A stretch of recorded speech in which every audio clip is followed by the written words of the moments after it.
getting the most out of your verse of the day using the Youversion Bible app.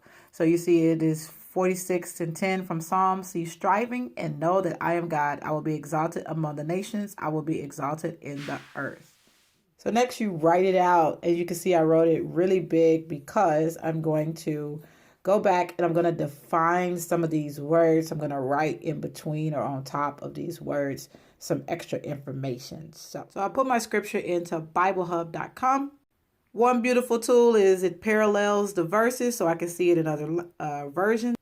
And then it allows me that Hebrew and the lexicon so I can see the wording in its original language. You see the breakdown.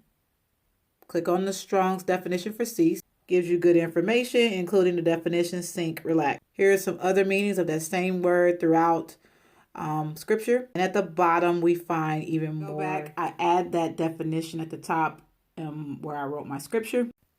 Continue to use the NASB lexicon to look up the Strong's definition for these words. And then add all of those definitions as well to my scripture. So when you sink or relax, you are not expending any energy, and abandon, you're just letting it go completely. No would mean you acknowledge or you're being aware of something. So I am God. The Hebrew word used was Elohim. Elohim is the plural version of God. Elohim is used in the beginning when we're talking about the creation of the earth, a lot in Genesis and Exodus, and it's talking about God's strength and his power. Exalted would be lifted high. Nations would refer to all people. Earth would mean land.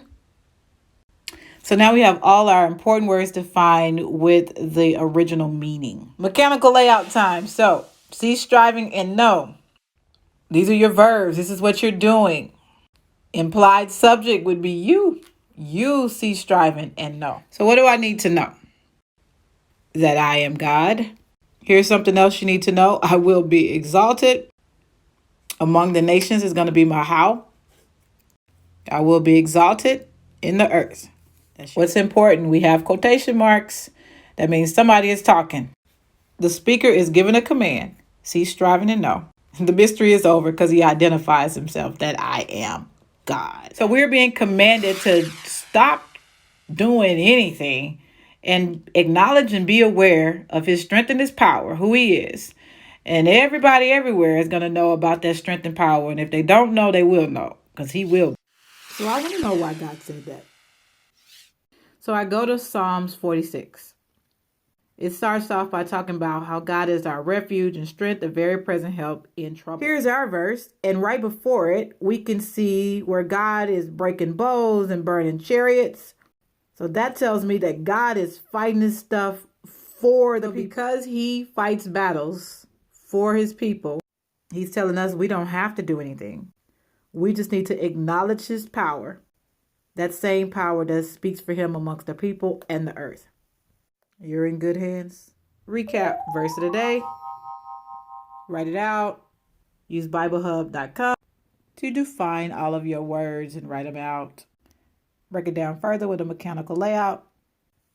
Ask questions. Reading content. We got to apply it. Is there an area in your life where you need to cease striving, trying to be God, basically? The action we take is to be aware of who he is and his strength and power. Let him take care of it.